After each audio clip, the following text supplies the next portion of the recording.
ግቢነት ነይ ተቸግሪ ደግሞ አስቸግራችሁ በላ መስታወት አታቆሽሺ። የማሚሳን በላም አሁን ሌላ ነገር ነው የሚመስላቸው። ይሄን እንቆርጣለን።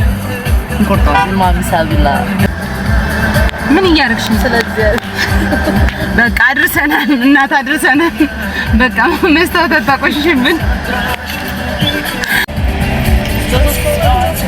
እና ልክሽ ነው።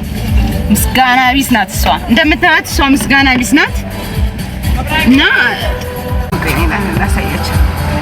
ማንን ነው የምትቀጠቅጭው? ተመልካቹ ያው ያንቺ ረጅም ነው። ለምን ረጅም አደረገች? እንዴት ነው አሊያዬ? አራት ነይ ግቢ ማሪ ነይ። ጥፍራችን ደግሞ አንድ አይነት